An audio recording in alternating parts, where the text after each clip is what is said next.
বিজেপিতে যোগদান করছেন বিচারপতি অভিজিৎ গঙ্গোপাধ্যায়। কোন আসন থেকে লড়বেন তা নিশ্চিত করলেন না।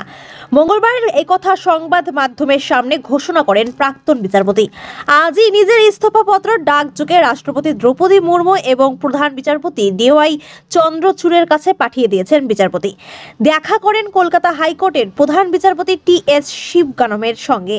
তারপর সল্ট লেকে নিজের বাড়িতে চলে আসেন। সেখানেই তার সাংবাদিক বৈঠকের আয়োজন করা হয়।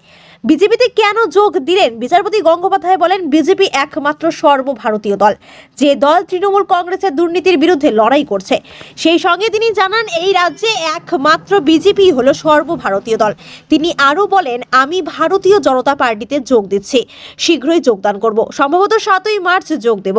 কোন আসন থেকে আমি লড়াই করব সেই বিষয়ে সিদ্ধান্ত নেবে বিজেপির শীর্ষ নেতৃত্ব। এই বিষয়ে কিছু জানি না। আমি টিকিট পাই বা না পাই, আমি বিজেপির নীতি রূপায়ণের কাজ করব। কলকাতা হাইকোর্টে বিচারপতি অভিজিৎ গঙ্গোপাধ্যায়ের শেষ দিন ছিল সোমবার। তার হাতে যে মামলাগুলি ছিল সেগুলি ছেড়ে দেন তিনি। তারই মধ্যে আবেগে ভেসে যান মামলাকারীদের একাংশ। অনেকের চোখে জলও দেখা যায়।